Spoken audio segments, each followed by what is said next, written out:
풍부한 자원이 있지만 활용할 기술이 없어 빈곤에 허덕이는 아프리카 대륙에 최근에 새로 태어날 정도로 실질적인 도움을 준 나라가 있습니다. 하나의 공동체라는 말로 도움을 준다 하고 실제로는 부채만 지게 하고 자원을 빼앗는 중국과는 다르게 가난한 제3세계 국민들의 구원자가 된 바로 대한민국입니다.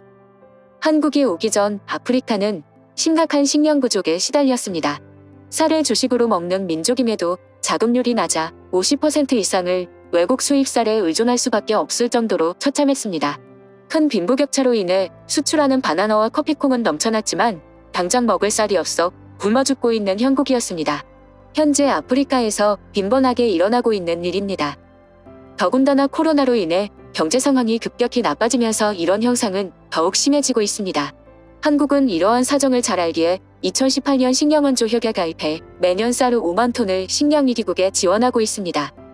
쌀 지원 효과로 세계 300만 명 이상의 난민과 이주민들이 단기적으로 식량 문제를 해결할 수 있었습니다. 쌀 지원국 중 한국이 가장 많이 지원한 나라였으며 예멘에 사는 아미라 씨는 한국에서 쌀이 왔다는 소식을 듣고 친척을 통해 한국에 쌀은 없고 그걸로 밥을 지었어. 한국 쌀은 우리가 주로 먹는 쌀과는 다르게 훨씬 맛이 있더라. 덕분에 배고픈 우리 5 아이가 배부르게 먹었어. 정말 고마워라는 말을 남겼습니다. 한국은 일제강점기 때 일본이 한국의 토지를 질소질 비료를 과하게 부어 땅을 황폐화시키는 산미증산 계획으로 우리의 농업을 잃은 적이 있습니다. 그 이후 농업기술원과 농촌진흥청에서 연구를 끊임없이 하여 일품벼와 호품벼 같은 우수한 쌀을 재배하기 시작했습니다. 이러한 한국만의 영농기술로 식량난에 허덕이는 가난한 아프리카 국가들을 농업 선진국으로 변모시키기 시작합니다. 최근 아랍에미리트 사막이 모래색이 아닌 황금색으로 물들어 한국의 K농업 기술이 전 세계 주목을 끈 바 있습니다. 이 황금색의 주인공은 한국에서도 큰 주목을 받았던 국산 통일벼를 아랍에미리트 사막에 맞춰 개발한 아세미 벼입니다. 아세미는 사막에서 파종부터 수확까지 재배 전 과정을 실증하고 체계화했으며 수분이 많이 있어야 한다는 편견을 부수고 벼 재배 가능 지역을 건조지역과 사막지대로 확대했다는 점에서 전 세계가 놀라고 주목을 했습니다. 이충근 국립식량과학원 박사는 1년 넘게 아세미 벼를 품종 개발을 위해 바다를 둘러막고 물을 빼내서 사막과 토양이 유사한 땅을 만들어 매일 밤낮을 고생하여 실험을 하였다. 어느 날 초록색 모가 사막 속에 피어나자 감동의 눈물을 흘렸다는 말을 하였습니다. 아랍에미리트는 1인당 쌀 소비량이 한국의 1.6배나 될 정도로 쌀을 많이 섭취하지만 직접 재배할 기술이 없어 수입 의존도가 무려 90%에 달했습니다. 최근 10여 년 전부터 글로벌 식량 공급이 불안정해지고 도시화로 인한 토양 생산성 감소, 코로나 팬데믹 효과로 아프리카에서는 폭동이 일어났고 오일머니라는 아랍도 수급에 큰 어려움을 겪었습니다. 결국 굶주린 시민의 아랍의 봄이라는 시위까지 이어졌습니다. 이후 식량 자급의 중요성을 인지한 아랍에미리트는 세계식량안보회담을 직접 개최하여 한국의 기술 투자를 부탁하면서 한국과 아랍에미리트과의 정상회담에서 농업기술 협력 사업을 간곡히 요청하여 한국 쌀 품종인 아세미 쌀이 탄생한 것입니다. 쌀 자급률이 사실상 0%에 달했던 아랍에미리트는 한국의 도움으로 자급하며 벼 수확할 수 있는 나라가 되었고 이는 한국의 농업연구 및 R&D 기술이 뒷받침되었기 때문입니다. 사막은 유독 높은 알칼리성이라 pH 농도를 중화시키는 게 관건인데 미국, 중국 등 여러 국가가 UAE에서 쌀 재배를 시도했지만 pH 농도 기술이 없어서 전 세계에서 실질적으로 재배 성공을 인정한 곳은 한국이 최초였습니다. 성공을 한 사례가 생기자 콩고, 차드, 르완다 등 많은 아프리카 나라들이 기술 원조를 요청하였습니다. 적도 기니는 식량을 안정적으로 공급하기 위해 곡물을 수입하는 것보다는 장기적인 R&D, 인프라 구축이 필요하다는 것을 깨달았다. 이러한 기술은 전 세계에서 한국이 유일하다라며 기술 요청은 간곡하게 부탁하였습니다. 하지만 문제가 발생합니다. 사막하면 떠오르는 이미지는 물 하나 없는 모래알갱이일 겁니다. 이처럼 바로 물이 문제였습니다. 사막의 강수량은 42mm로 한국의 평균 1200mm에 비하면 3.5%에 불과합니다. 농사에 필요한 물을 확보하기에는 현저히 작은 강수량입니다. 일반적인 오일실로는 물의 사용이 많아 무쓸모였습니다. 네덜란드가 자체 개발한 스마트팜을 사용하면 돼지만 다 먹는 가격으로 배보다 배꼽이 커지는 상황이었습니다. 그래서 농촌진흥청 그리고 스마트팜 기업인 그린플러스와 엘싱이 합작하여 기술 개발에 나섭니다. 네덜란드 바이에닝원 대학 연구소는 우리가 수십 년간 해온 스마트팜 연구를 한국은 몇 년간의 개발로 실용화까지 가려고 한다. 한국의 스마트팜 개발은 실패로 끝나거나 상용화까지 가지 못할 것이다 라고 말했습니다. 이처럼 스마트팜은 그 나라의 기후에 따라 온도, 습도, 환기 등 다양한 요소를 고려해야 합니다. 그리고 물 문제도 해결하는 상황입니다.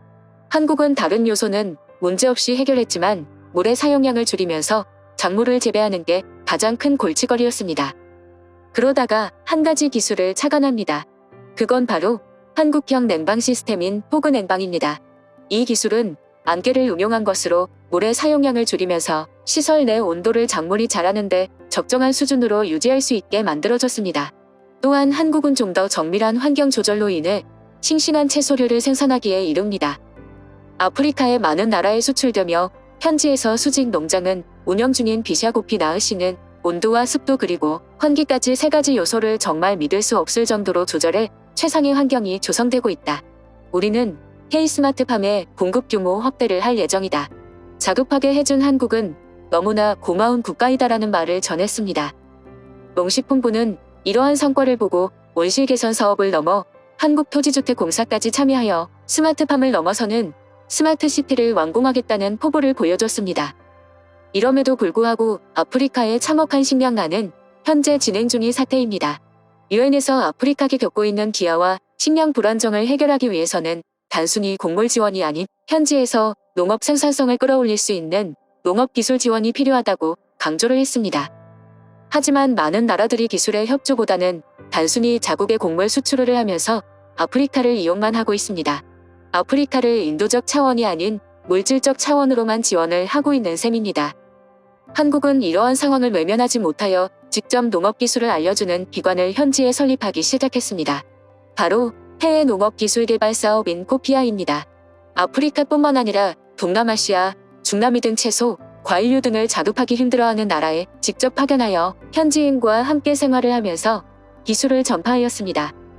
가나는 토마토가 주식이라고 할 정도로 전 세계 토마토 소비량이 2위에 달하는 국가입니다. 하지만 자급을 하지 못해 매년 7만 5천 톤에 달하는 토마토를 수입하고 있는 상황입니다. 이런 상황으로 최근 가나에서는 코피아 가나센터와 가나과학산업연구청이 시서와 함께 현지에서 생산성을 높인 신품종 토마토를 개발했습니다. 이에 개발된 신품종 토마토는 코피아 토마토라고 불리우며 평소에 재배되던 재래종 토마토보다 무려 200% 이상 높은 생산성을 보여주었습니다. 이에 가나 주민인 지수바소는 한국에 의해 새로 심게된 토마토는 기존의 토마토보다 2배는 많이 재배가 되며 병충해에도 강해 벌레로부터의 손해가 없어서 우리 농민들의 소득 증대에 큰 역할을 하고 있다. 큰 도움을 줘서 감사하다라는 말을 남겼습니다. 또한 가나과학산업연구장은 가나는 토마토의 자급자족 달성이 정부의 메인 목표일 정도로 긴급한 상황이다. 이러한 상황에서 코피아 토마토를 통해 200% 정도 생산이 증가하게 되어 토마토 수입을 줄임과 동시에 소득 증대에 한국은 너무나 큰 역할을 해주었다. 앞으로 합작하는 신품종 또한 같이 연구를 하게 해주어서 고맙다. 한국은 은인과 같은 존재이다라는 말을 남겼습니다.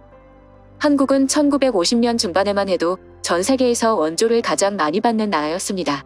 국제기구로부터 받는 원조 자금이 전체 재정 수입의 70%에 달했습니다. 하지만 한강의 기적이라고 불릴 정도로 온 국민이 힘을 당해 무에서 유를 창조했습니다. 1950년 1인 국민소득이 45달러에서 50년 만에 국민소득이 2만 달러를 돌파하여 무려 400배 넘게 성장을 하였고 이제는 K농업이라는 플랫폼으로 전 세계라는 무대의 붐을 일으키고 있습니다. K농업으로 전 세계인들이 기아 걱정 없이 건강한 먹거리를 즐길 수 있길 바랍니다.